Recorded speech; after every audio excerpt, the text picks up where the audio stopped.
la historia, como la conocemos y la escribimos, está hecha para que humanos aprendan sobre humanos. Entonces, es una transmisión de conocimientos a través del tiempo entre humanos.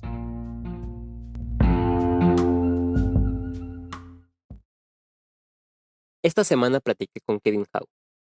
Kevin es un viejo amigo apasionado de la historia, por lo que decidimos platicarte sobre la mitología griega, algunas cuestiones humanas que tienen los dioses griegos y además sobre la importancia que tiene la historia de la humanidad en nosotros como individuos y la importancia de entenderla y analizarla, además de platicar un poco sobre temas o periodos históricos, entre otras cosas más.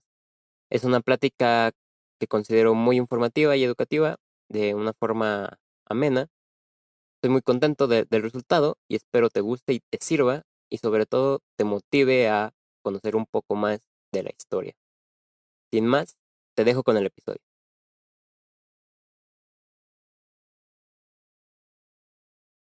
Bueno, aquí estamos una semana más en Pronto en Boca de Todos. Esta semana tengo el placer de tener a un gran amigo. Su nombre, como te dije en la introducción, es Kevin. Venimos a platicar sobre un tema totalmente distinto a lo que he hablado o te han platicado mis demás invitados hasta el momento en el podcast. Nos vamos a ir lejos, la verdad. Lejos en el sentido de casi hasta el cielo, literal.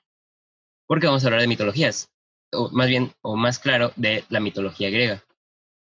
Eh, Creo que es muy interesante siempre la mezcla de lo que representa siempre una mitología o una religión, porque son la muestra de un pensamiento de una sociedad determinada en cierto tiempo, además de otras cuestiones. Sin más, déjate presento primero. Kevin, un gusto tenerte aquí en el programa. Gracias, gracias. Gracias por dejarme participar. No, no, gracias a ti. Siempre antes de empezar en materia y meterme en el tema, me gusta, para el que te conoce y para el que tal vez no te conoce, sepa quién me está contando o qué me va a contar la historia que me va a contar, quién es y por qué. Pues mira, soy un estudiante de CUSEI, estudio química, licenciatura en química, pero también soy un apasionado de la historia.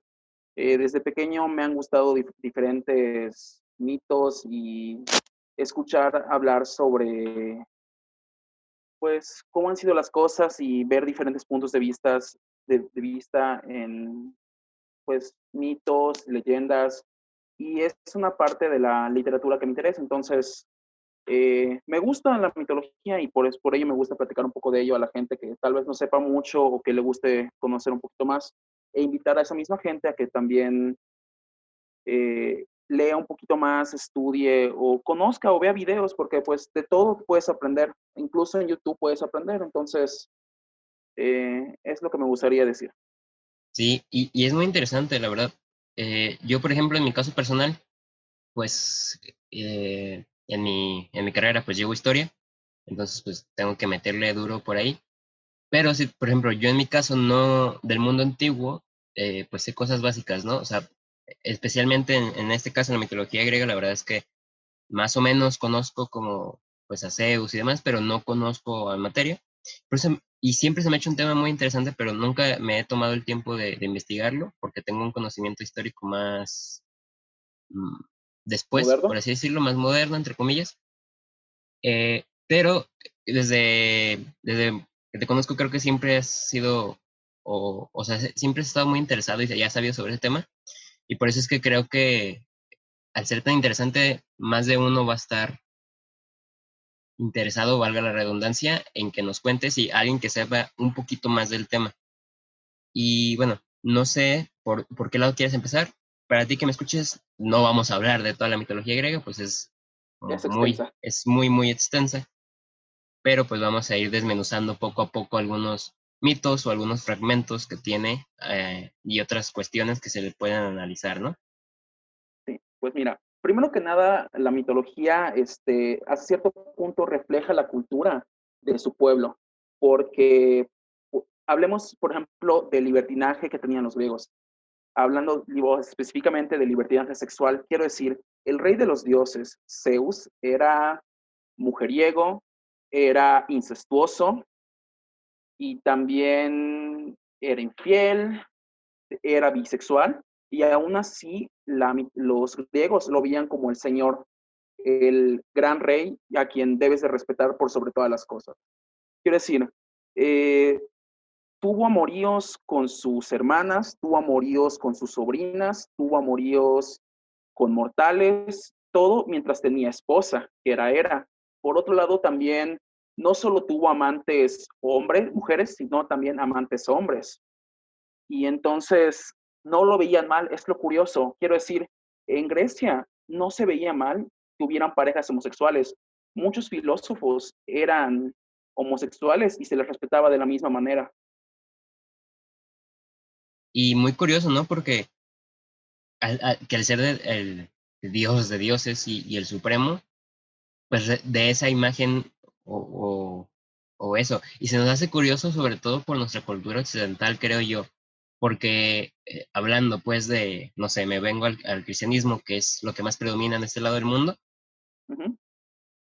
creo, o sea, si hubiera una imagen, creo yo, de Cristo con ese tipo de cuestiones, pues sería, es un sacrilegio, es un pecado.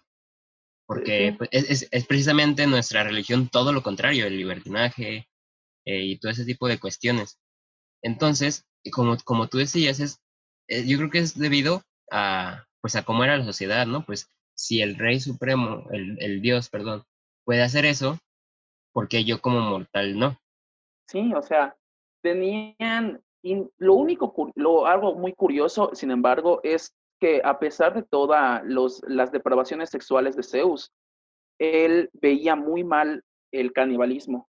De hecho, hay algunos relatos de que al principio, cuando se estableció la cultura griega, tenían canibalismo, pero después de que Zeus los viera mal y los castigara, dejaron el canibalismo, porque eso es un trauma de Zeus técnicamente, porque ya, no sé si sepas, pero los hermanos de Zeus fueron comidos por su padre Cronos y fueron regurgitados hasta que salieron, eran adultos, rescatados por Zeus. Entonces, esa es de las pocas cosas que Zeus no permitía en su reino, el canibalismo. Y bueno, qué curioso, sí, sí conozco un poquito la historia de, bueno, que Cronos como que tenía miedo de que alguno de sus hijos, como él a su padre en su tiempo, pues le Ujú. quitara el poder. Ajá. Y, y se me hace curioso porque, pues qué caprichoso puede resultar una mitología entera, ¿no? O sea, por temas personales, algo, o sea, mis depravaciones sexuales están bien, pero el canibalismo no. Y podría ser al revés, con otra historia contada, podría ser que el canibalismo estuviera muy bien. Te Y, cuento algo irónico, a ver, algo dime. mucho más irónico. Zeus una vez cometió canibalismo. Se comió a su primera esposa, Metis, porque esa era una titanaide de la profecía. Y ella profetizó que iba a tener dos hijos y que su segundo hijo iba a ser el nuevo rey de los dioses. Entonces Zeus, temiendo de que se cumpliera esa profecía, se devoró a su esposa y de hecho de ahí luego nace Atenea. Quiero Ah, decir, Zeus tal vez haya sido el olímpico más poderoso, pero no era un hombre digno de admirar, al menos para mis estándares. Quiero decir, era, era un desgraciado hasta cierto punto. es que aquí podemos entrar como en un debate. Por ejemplo, me interesaría que nos contaras, según tus estándares, que yo también estoy de acuerdo, pues, pero quisiera saber como tu punto, si hay algún olímpico o algún personaje en la mitología griega que tú dirías, este personaje, para mis estándares y mi cultura y como yo pienso, es algo ejemplar. Pues mira, todos los olímpicos tienen sus fallas. Quiero decir, eh, por ejemplo, por empezar, todos los dioses, bueno, casi todos son muy celosos, son hambrientos de poder y se ofenden muy fácil. Pero, por ejemplo, un caso para decirte de ofensa fácil, una simple mortal, una tejedora llamada Aracne, dijo que ella era mejor tejedora que Atenea. Y entonces Atenea la reta a un duelo de tejedores. Y mientras que Atenea hace un tejido como que mostrando a los olímpicos en su más grande gloria, en su resplandor, ella muestra a los olímpicos como humanos y como seres no perfectos.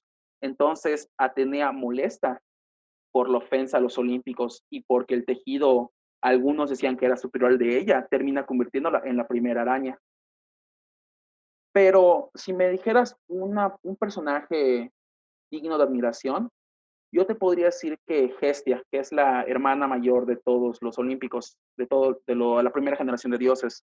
Hestia es la diosa del hogar, de las hogueras, y entonces su personalidad, al menos como la representan, es como una mujer calmada y que ayuda a los demás. Quiero decir, luego los romanos tenían tomándole más, le dan más peso a Hestia en su versión de Vesta por ser la que cuidaba los hogares de los soldados, de todos. Entonces, yo creo que ella sería una de las pocas personalidades griegas así sin fallos verdaderos. No sé, depende a quién le preguntes, porque pues también hay que considerar los dominios de cada dios para su personalidad. Por ejemplo, Ares era una persona sangrienta, era un dios sangriento guerrero, porque su propio dominio es la guerra sangrienta, entonces tampoco los puedes culpar del todo por su dominio. Y creo que es curioso, bueno, se me hace curioso algo que estoy identificando ahorita como en lo que estamos platicando, Ujú. que por un lado tienen, por ejemplo, Zeus o demás olímpicos tienen poderes muy cabrones, ¿no? O sea, poder Pues sí, se literal podían cambiar, convertir en lo que quisieran. ajá, pero de fondo tienen algo muy humano, o sea, creo yo que es muy destacable eso, ¿no? Porque, o sea, tienes el poder de poder, vaya, dominar el mundo, el universo y demás cosas, Ajá, y algo que te mueve es la envidia, algo tan humano, pues, que, sí, pero hay que considerar esto. ¿Quiénes escriben los mitos? ajá, exacto. Los escriben los propios humanos. Quiero decir, hay una frase filosófica que no sé, a algunos les puede molestar, pero ¿el humano es semejante a Dios o Dios es semejante al humano? Híjole, ahí le pones a pensar a, a más de uno. Sí, quiero decir, pero pues no salgamos mucho, no vayamos a debatir religiones actuales, sino con esto. Muchos autores incluso ponen parte de su personalidad dentro de la escritura del mito, porque hay muchas inconsistencias. Por ejemplo, te comento el mito de Medusa. Todos saben que Medusa era una mujer que termina convirtiéndose en la Gorgona, esta criatura que con solo verla a los ojos te conviertes en piedra. Pero hay dos versiones de cómo se convierte en la Gorgona. Una versión es que ella es seducida por Poseidón y terminan teniendo relaciones sexuales en el altar principal de su rival Atenea. Y entonces luego Atenea, al darse cuenta, al enterarse de que pasó ello, termina castigando a Medusa, convirtiéndola en la Gorgona. Pero hay otra versión un poco más, llamémosla adulta o más cruel, que es que Poseidón termina violando y forzándose a Medusa en el altar principal para burlarse de Atenea. Y esta Medusa mientras está siendo violada, está pidiéndole a Atenea que la salve, pero Atenea no hace nada. Y cuando Atenea aparece después de que Poseidón bueno, la violó, termina molestándose con Medusa por no haberse defendido de Poseidón y termina convirtiendo en la Gorgona por castigo. Entonces, algunos autores consideran a Atenea como una diosa justa y otros como una diosa vengativa y sin sentido. Quiero decir, juzga tú, ¿cuál es el mito real? Pues es que también podríamos analizar en qué circunstancias se escribe cada mito, ¿no? O sea, Sí, claro. temporales, porque hay una frase que constantemente creo que es muy cierta y que dice que la historia la escriben pues, los ganadores, ¿no?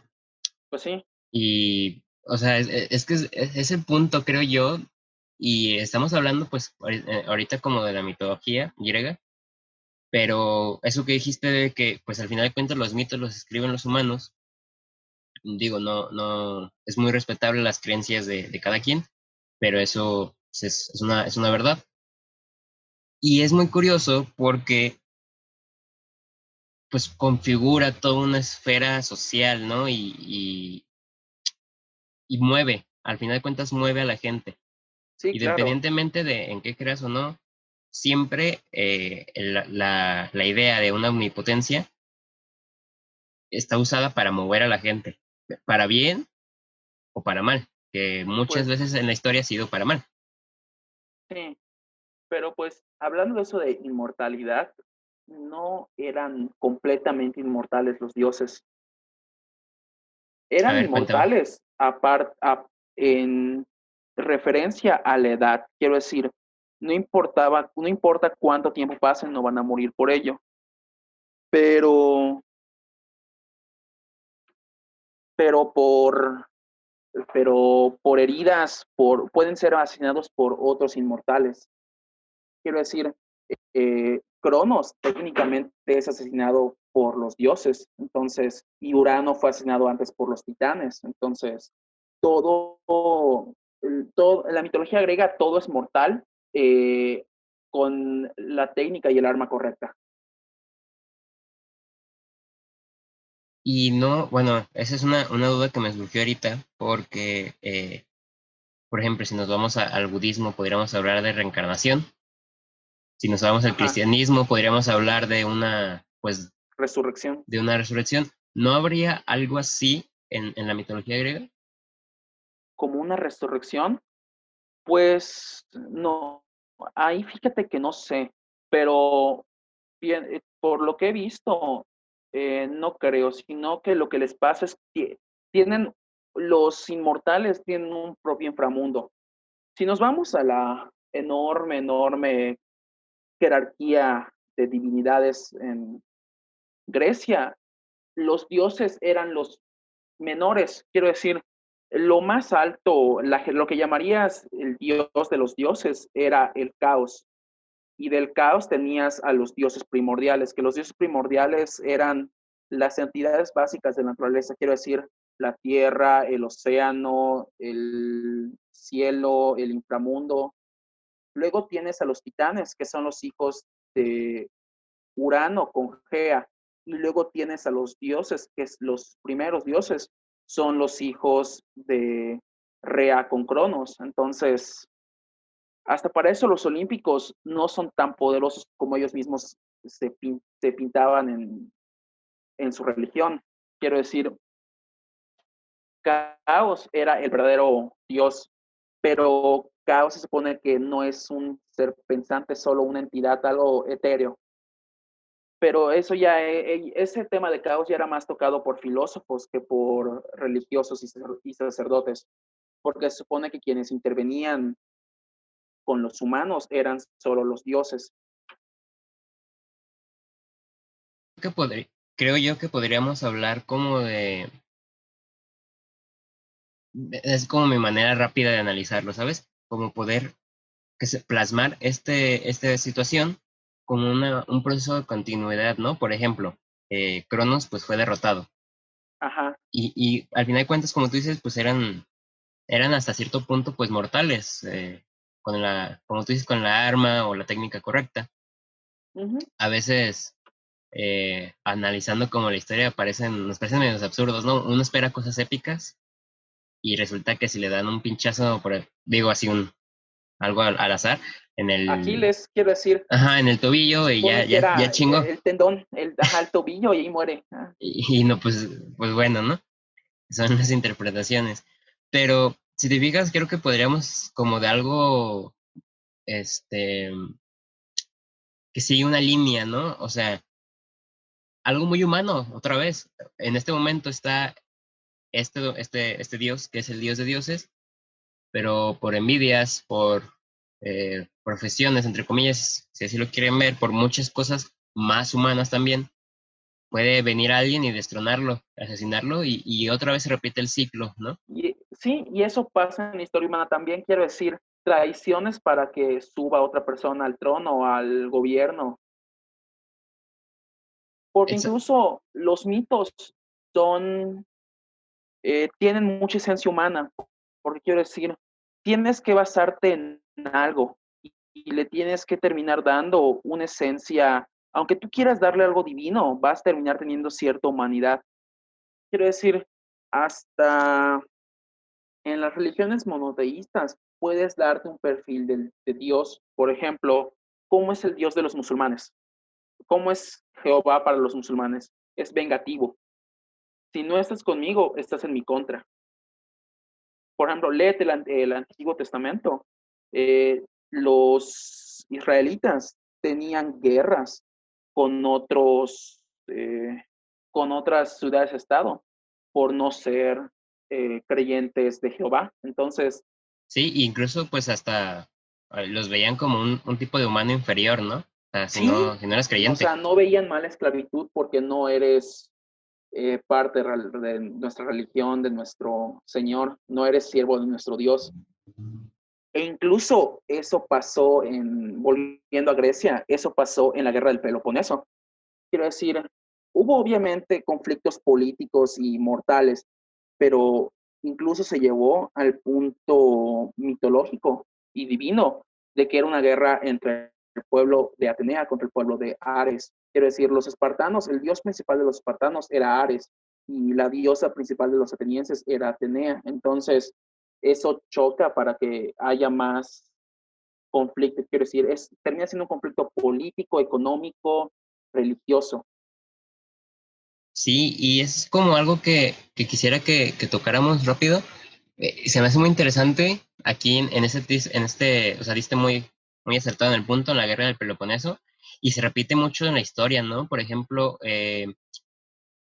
no sé, las cruzadas, que empiezan por o sea, se van Por un motivo volviendo las político. cosas, ajá. Sí, hay o sea, aparte de las motivaciones políticas, hay un motivo religioso. Sí, un gran ejemplo son las cruzadas, quiero decir, por un lado tienes a los caballeros templarios y los europeos que vienen a conquistar en nombre de Dios cristiano, y tienes por otro lado los defensores que son los musulmanes, que están protegiendo la tierra de Mahoma, si mal no estoy. Y por otro lado tienes incluso a los israelitas, a los judíos, que quieren su tierra de vuelta. Entonces es un conflicto enorme. Por ejemplo, volviendo un poquito al Peloponeso, tienes que, te tengo lo irónico, quiero decir, antes de la guerra del Peloponeso, unos 20 años antes, se dio la invasión de los persas a Grecia y y la batalla de las Termópilas, ya ves la historia de 300, aunque sí es cierto, tienen un poquito de, la película no está tan mal históricamente, porque sí es cierto, Leónidas se queda a defender a su pueblo. La idea realmente de la batalla de las Termópilas es que Leónidas y sus espartanos le compren tiempo a los atenienses y a los demás pueblos de Grecia para que puedan escapar y reagruparse. Quiero decir, esa guerra contra Persia terminó uniendo a todos los pueblos de Grecia, a todas las ciudades-estado. Y tienes que 20 años después están peleando la Liga de Delos, que son los atenienses, contra la Liga del Peloponeso, que son los espartanos. Y, y pues, o sea, y constantemente la historia se repite, ¿no? Por ejemplo, con la Reforma Protestante, no sé si sepas mucho de eso, No mucho, eh, pero sí tengo que viene pincelazos. después de Lutero y bueno, son temas como, son críticas, y fíjate, críticas directas hace unas críticas directas a la religión en un tiempo donde pues era impensable eso, ¿no? Estoy hablando de 1500 por ahí, si no me equivoco. Sí, 1500, Y, 1600. y y esto va despertando, y esa es una pregunta que te quiero hacer ahorita hablando de Grecia, esto va es porque este punto se me viene siempre a la mente, ¿no? Cuando hablamos de guerras por religión, porque creo que es súper importante en la historia de la humanidad. Este punto eh, despierta, ¿no? Un protestantismo y decir, oye, estas cosas que hace la iglesia pues no son tan chidas, ¿no?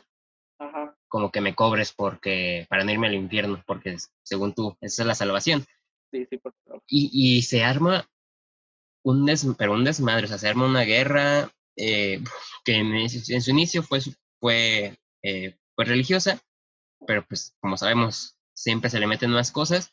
Y total que uno de los resultados directos o indirectos de esta guerra es precisamente la conformación de lo que conocemos hoy como un Estado. O sea, podríamos decir que vivimos en la forma en la que estamos, al menos como geopolíticamente hablando, gracias a una guerra porque en su inicio empezó por la religión. Entonces, no sé si me quieras o tengas o haya pasado en la historia o en algún mito o en la mitología, como una gran guerra, no sé, una guerra entre dioses o algo que Eh, cambiara significativamente la mitología. no que tanto que cambiara, pero sí que dividiera todavía más a los olímpicos. Porque quiero decir, los olímpicos no eran una gran familia feliz. Quiero decir, entre ellos se atacaban, se envidiaban, eh, se odiaban. Un claro ejemplo, ahora que lo mencionas, es la guerra de Troya. Hablando mitológicamente, quiero decir, los ¿sabes por qué se da la guerra de Troya en la historia, no? A ver, Bueno, cuéntame. dar unas pinceladas. Eh, Iba a haber no recuerdo qué dioses o qué mortales se iban a casar y los Ujú. olímpicos fueron invitados, y los dioses en general, pero hubo una diosa en específico que no fue invitada, Eris, la diosa de la discordia. Y aquí es donde viene su famosa manzana. Para ella crear discordia y vengarse en la fiesta, deja una manzana dorada y con una nota que dice para la más bella, para la diosa más bella. Y entonces Afrodita, Atenea y Hera se pelean por quién es la diosa más bella. Entonces terminan eligiendo al mortal Paris para que eligiera quién es la diosa más bella. Entonces todas las diosas se le acercan y le empiezan a ofrecer diferentes cosas a cambio de que las elige como la más bella. El punto es que termina eligiendo a Afrodita y entonces su petición fue tener a la mujer a tener a Helena de Troya. Entonces, ya que secuestran a Helena y termina estando con Paris, por un lado los griegos quieren declarar la guerra a Troya, entonces tanto Hera como Atenea apoyan a Grecia y por otro lado tienes a Afrodita y Osomante Ares que pelean por los troyanos. También se le unen otros dioses, por ejemplo, Poseidón tenía o sea, tenías una cierta venganza planeada contra Troya y se termina uniendo también a los griegos. Y Hefesto, por seguir a su madre, también se une a los griegos. Por otro lado, Apolo y Artemisa también se unen a los troyanos y termina siendo una guerra entre un bando de dioses contra otro bando de dioses. Y es irónico porque, por ejemplo, tienes a Esparta que está peleando en la guerra y tienes que su dios principal está peleando por el lado contrario. Pero también esos son caprichos de los dioses, porque quiero decir, son caprichosos. O sea, si no tienen algo que quieren, van a destruir lo que sea con tal de obtenerlo. Por ejemplo, volviendo a eso de que toman cosas, o sea, que quieren cumplir sus caprichos y hacen lo que sea con tal de tener su capricho, ubicas a Demeter, ¿no? Ajá. Bueno, Demeter tenía a su hija Perséfone, que es secuestrada por Hades para casarse con ella. El punto es como ella no encuentra a Perséfone por ningún lado de la tierra, termina, ella es la diosa de la cosecha, entonces termina pudriendo todas las cosechas hasta que ella no encuentra a su hija y termina haciendo que todos los mortales le recen a Zeus para que calme a Demeter, para que al final termina haciendo el trato con Hades de que Perséfone pasa la mitad del año con Hades y la mitad del año con su hija, con su mamá. Entonces, de ahí incluso nace las cuatro estaciones.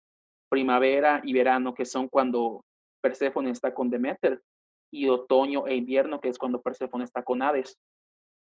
Pero ese es otro ejemplo del capricho de los dioses. Y está chistoso, ¿no? Como cosas de nuestra vida cotidiana, en este caso hasta las estaciones del año, se les da una explicación divina, ¿no? Otra vez, por Sí, es problemas que, humanos que terminan escribiendo humanos para darle, yo creo que sobre todo para darle sentido a las cosas, ¿no? A lo que experimentaban en ese entonces. pues, ubica para qué están los mitos. Los mitos están para explicar fenómenos, explicar sucesos.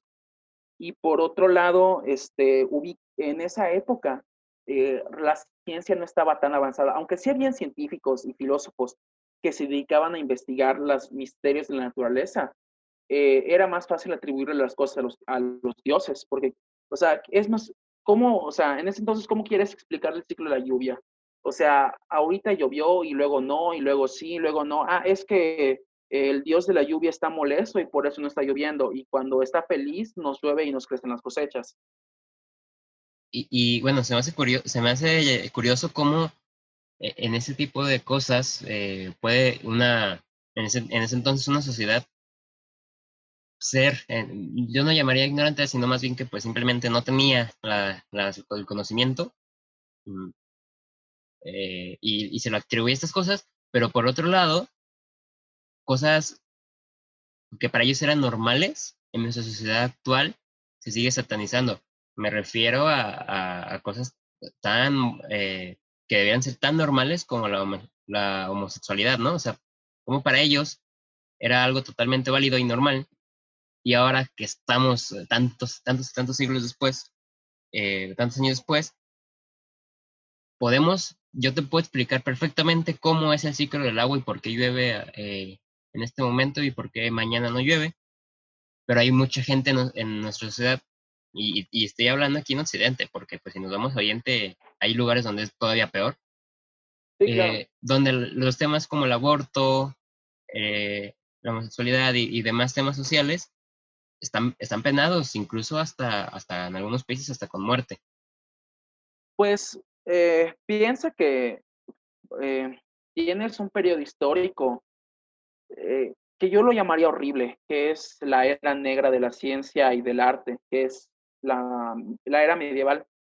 Quiero decir, en ese entonces, en ese momento, la era medieval retrasó avances científicos, filosóficos, artísticos, porque todo aquello que no fuera relacionado a Dios y su centralismo era hereje, era brujería y era, ¿cómo se dice? Era parte de Satanás. Entonces, hasta que no llega el renacentismo y que se empiezan a redescubrir ciencias, es que la humanidad vuelve a avanzar poco a poco. Pero quiero decir, es casi un milenio que no hay muchos avances, porque la era medieval comienza con la caída de Roma en el 400, 500 después de Cristo, y termina hasta 476 por ahí.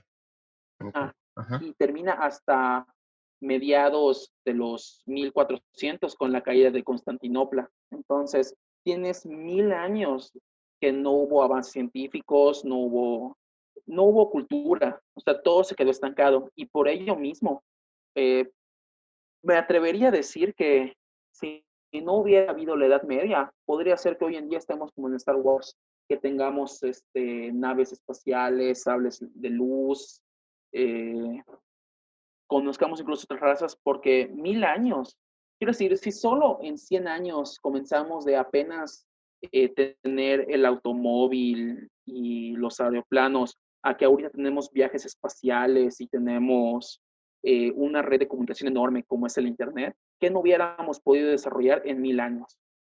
Pero también ahí te va otro punto. O sea, estoy de acuerdo en que estaríamos en otro punto seguro, ¿no? Pero también es Sería cierto, diferente. sí, sería diferente, pero otra cosa que me surge a la mente analizar es si en 100 años, o sea, en 100 años hemos logrado todo esto, pero a cambio de qué, ¿sabes? O sea, ¿cómo tenemos a nuestro planeta ahorita? Ahora imagínate, en 100 años, que digan 1000 años, en ese entonces que se tenía el desconocimiento de muchas cosas todavía, Si ahorita estuviéramos tan avanzados, es cuestionable y es para debatir, ¿no? Seguiríamos para empezar, o sea, seguiría siendo factible vivir aquí porque en 100 años le hemos hecho más daño al planeta que en esos 1000 años.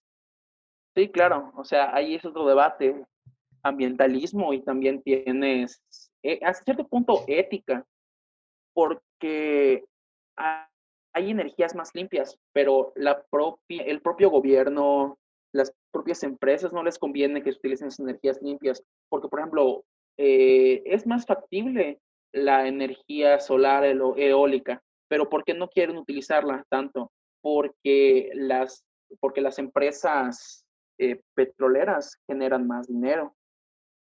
Entonces, los medios para esto de evitar hacerle daño al planeta existen, pero a veces las propias personas, los propios líderes no quieren tomarlas porque no les conviene. O sea, hay que considerar que el mundo es de conveniencia. Sí, y también, o sea, aparte del tema ambientalista, es cuestionarse, por ejemplo, ¿qué hubiera pasado si en la Edad Media hubieran descubierto el petróleo? Rayos. En nuestro entonces sigue causando guerras y posiblemente, creo yo, que siempre como es algo natural del humano que entre más avanza y más descubre, pues más necesidades tiene y más guerras tiene. O sea, ahorita estoy hablando del petróleo. Muy seguramente en un futuro, desgraciadamente, sea por el agua. Sí, eso te iba a comentar que de hecho en un futuro te puedo apostar que va a haber una guerra exactamente por eso, por el agua, porque se está acabando. Quiero decir, tenemos los océanos, pero hasta que no haya un proceso factible y barato y económico de poder desalinizar el agua, tenemos que basarnos con el agua que tenemos en el subsuelo o en los ríos, en los lagos, pero esa propia agua se gasta y somos demasiados. Quiero decir, tenemos que 7, 8 billones de habitantes. Entonces, hasta por eso México es un lugar privilegiado, geográficamente hablando, porque tenemos ríos subterráneos, tenemos manantiales, tenemos lagos, tenemos de todo para obtener agua. Somos un país con mucha agua en comparación, por ejemplo, con los países europeos, que Y bueno, son de los primeros que se podrían quedar sin agua. sí, totalmente. Y pues es cuestionable. Al final de cuentas, pues no podemos como adivinar la historia. A lo mejor, como tú dices, ya conoceríamos otras razas, estaríamos tecnológicamente mucho más avanzados, pero a lo mejor, como te conté, en ese proceso pudimos haber descubierto algo antes de tiempo, por así decirlo, y que Yo hubiera... no diría antes de tiempo, lo diría más bueno, es que entonces todo se adelantaría, todos los procesos se adelantarían. Quiero decir, Exacto. si antes se hubiera descubierto el petróleo y la energía fósil, antes hubieran visto que hay problemas y antes hubiera encontrado una solución viable. Quiero decir, eh, bueno, tenemos la energía nuclear. No es mala en sí, pero es un poco peligrosa en ciertas zonas, por ejemplo, en Japón, porque es un lugar con mucha actividad sísmica y entonces un error así puede provocar que explote la planta de energía y sucedan tragedias. Pero por otro lado, es una energía limpia, es una energía rápida y hasta cierto punto no es tan cara.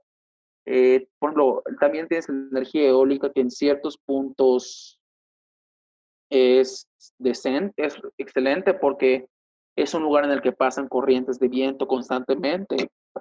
Y tienes otro lugar, tienes la energía hidráulica, que donde estés, o sea, que en corrientes de río así genera electricidad. Entonces, yo diría que no es que no tengamos los medios, es que no se le apuestan a esos medios, al menos Pero, aquí en sí, México. pero sería cuestionable como lo que hablábamos de que me decías que los procesos se adelantarían porque, ok, podemos pensar eso, pero podemos pensar en eso según nuestra historia, como fue y como ha sido, ¿no?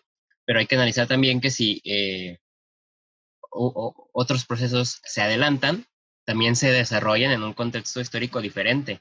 Sí, Entonces, claro. no necesario, igual y sí se hubieran adelantado y ahorita seríamos mucho más avanzados, o igual y no, y hubiera pasado algo catastrófico.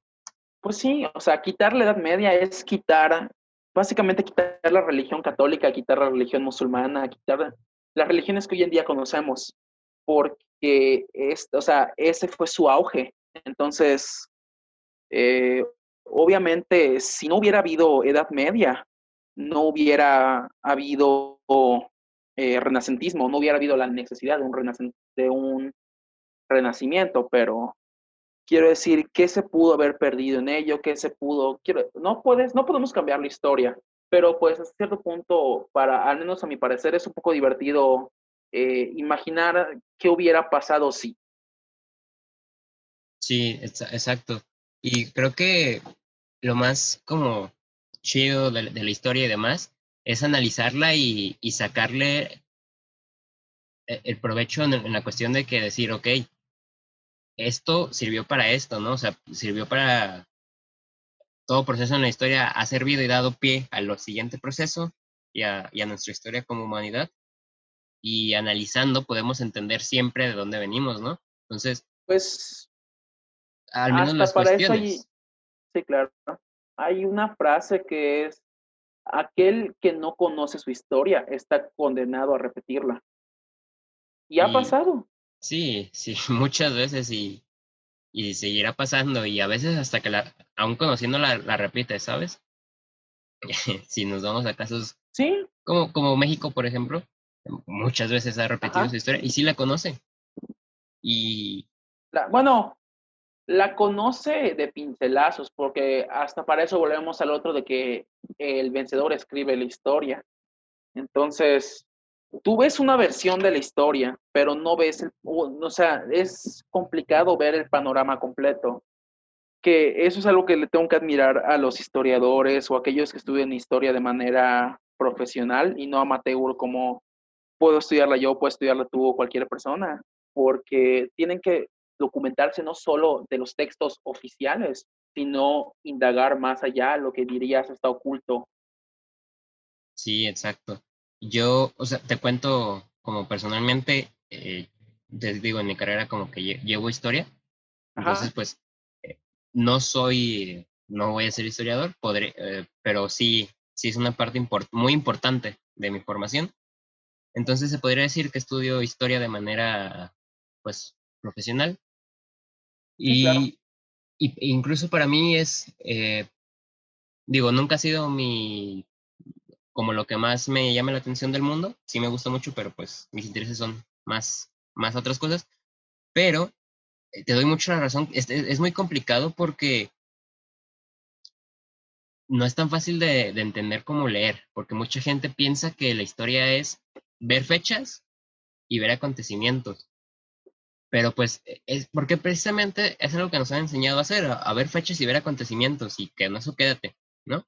Pero pues ¿de qué Sí, te sirve quedarte que Panchito se echó un pedo el 5 de julio de 1990? De nada te sirve si no entiendes todo el proceso y todo el background que hay detrás, que es complicado porque a veces se mezclan muchísimas cosas.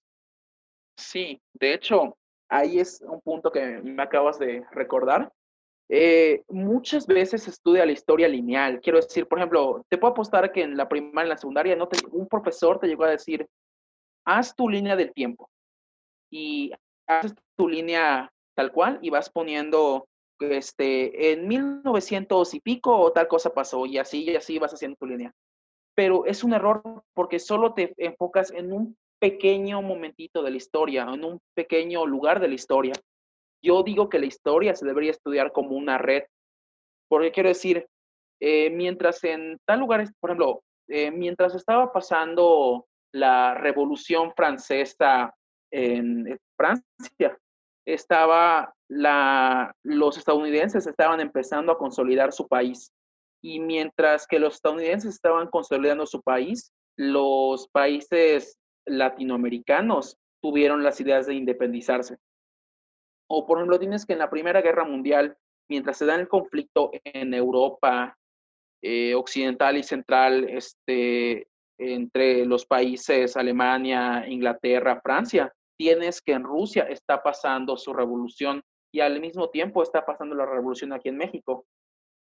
Pero mucha gente no hace esas conexiones por la manera en la que nos enseñan la historia, porque te enseñan primero la historia de México y tienes la manera lineal de qué pasó en México, pero ¿qué tiene que ver con lo que pasó en el resto del mundo? Y Exacto, hasta para ello influye en la historia de México. O sea, antes no tanto, pero ahorita somos un mundo globalizado. Todo lo que suceda en Irak nos puede afectar perfectamente. Lo que suceda en Estados Unidos nos afecta, porque el mundo es un globo y es una red, y más en esta época en la que la información, todos tienen acceso a ella de manera instantánea si tienes un dispositivo móvil y una conexión. exacto. Tienes... Sí, exacto. Y bueno, creo que todo este punto viene como de, pues sobre todo desde la revolución industrial para acá, que es donde empieza a darse como el auge de la globalización.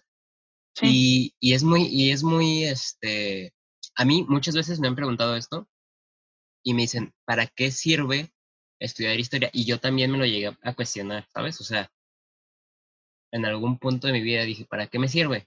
sí, claro, todos Y hemos cuestionado para qué sirve lo que sí, estudiamos. porque precisamente el problema de la educación es ese, que creo yo que si no se enseñara de una manera lineal, o sea, por ejemplo, yo mucho tiempo no me gustaba la historia, porque me la enseñaban así. Pero si te fijas, como volvemos al tema que tocamos al inicio del programa, la mitología, son historias, son mitos, son algo con lo que te puedas identificar.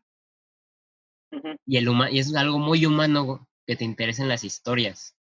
Entonces, si aprendes, tú que me estás escuchando, a ver la historia para entenderla, no para memorizarla, sino para entenderla, y como historias que han pasado y que han definido de alguna u otra manera la realidad en la que vives actualmente, seguramente, no te digo que te va a apasionar si no te apasiona, pero seguramente te va a interesar y vas a entender un poquito más que si te vas de manera lineal y, y por fechas, no sé qué opinas tú.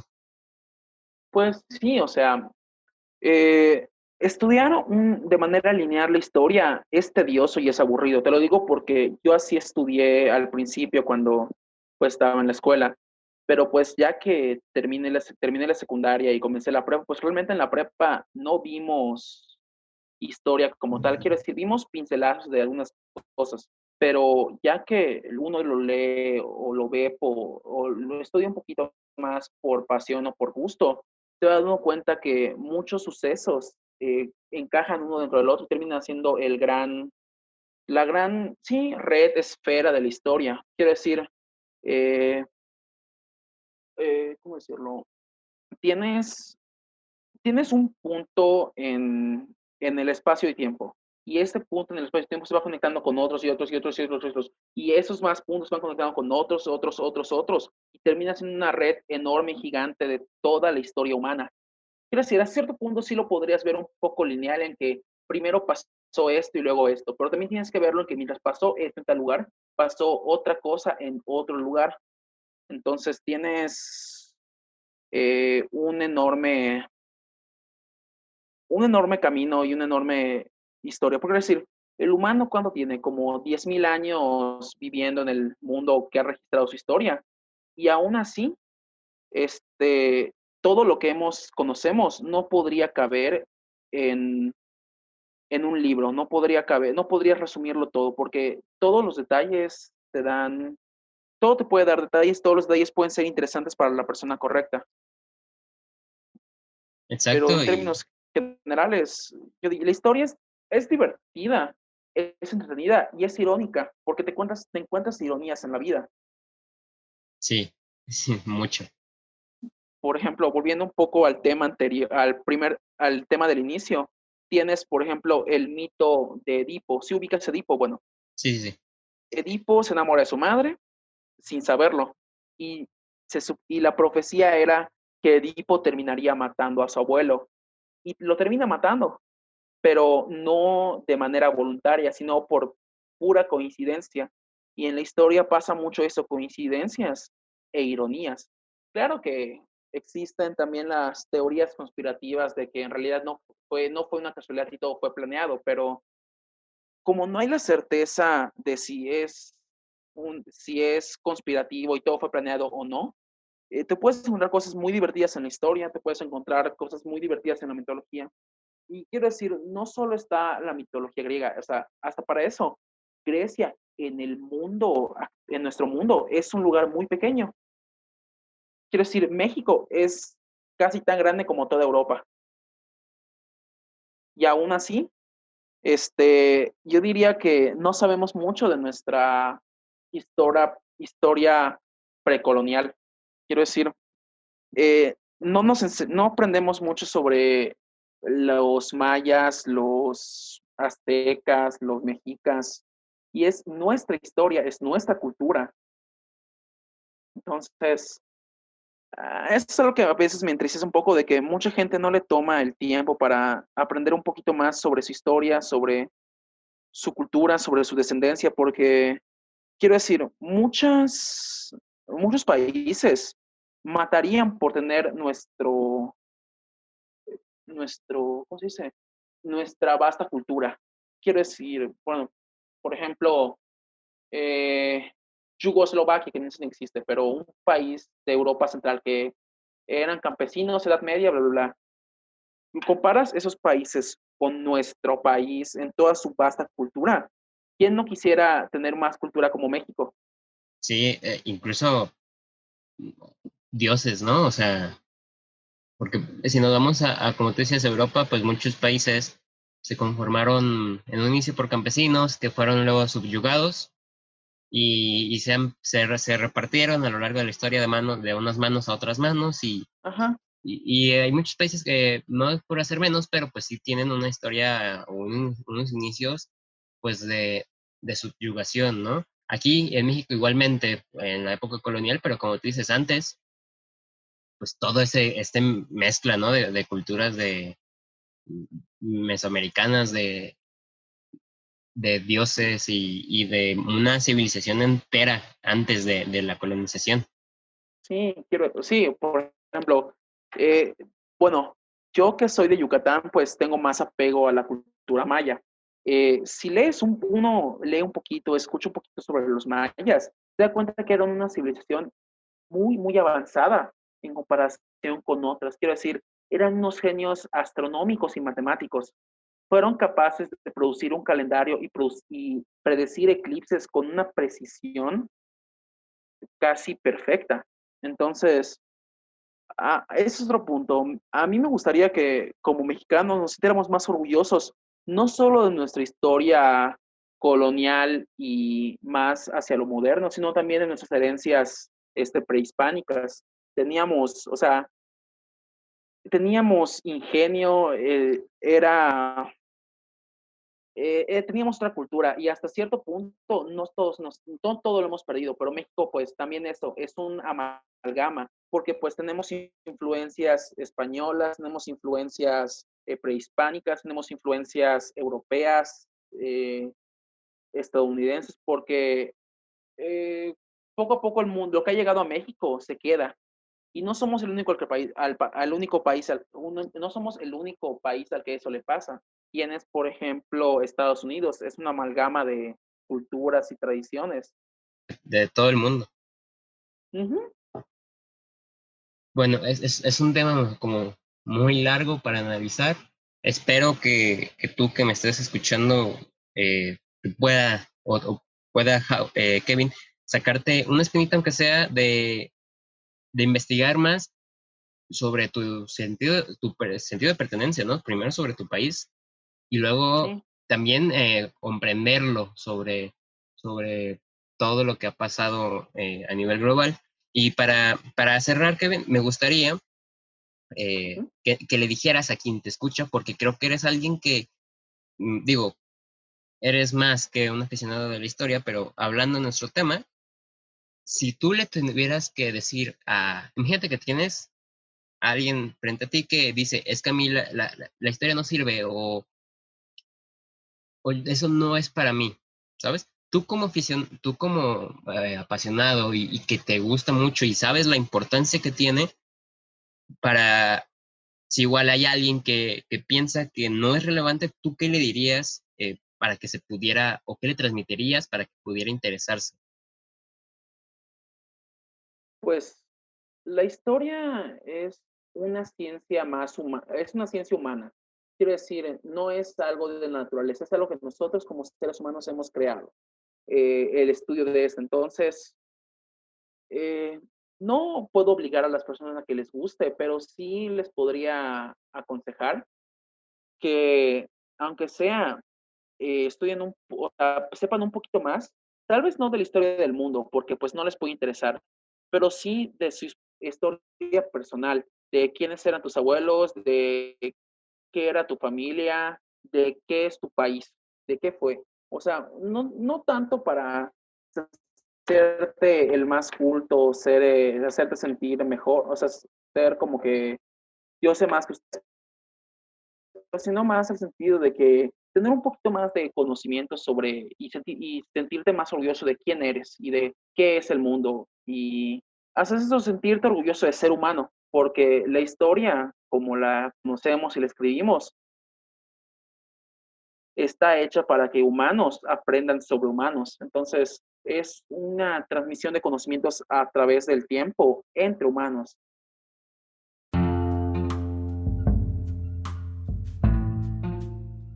Esto ha sido todo por esta semana y quiero agradecerte por haber escuchado hasta aquí y darte el anuncio que, si bien ya lo anuncié por Instagram, y te invito a que me sigas porque por Instagram planeo como ir lanzando más anuncios y tener una conexión mayor contigo que me escuchas. Quiero avisarte que el podcast ya está disponible en la plataforma de Apple Podcast y pronto estará disponible en más plataformas con más contenido. Sin más, quiero de nuevo agradecerte por tu apoyo. Quiero invitarte a que me sigas en Instagram y que estés al tanto de este proyecto que cada vez va creciendo más y más.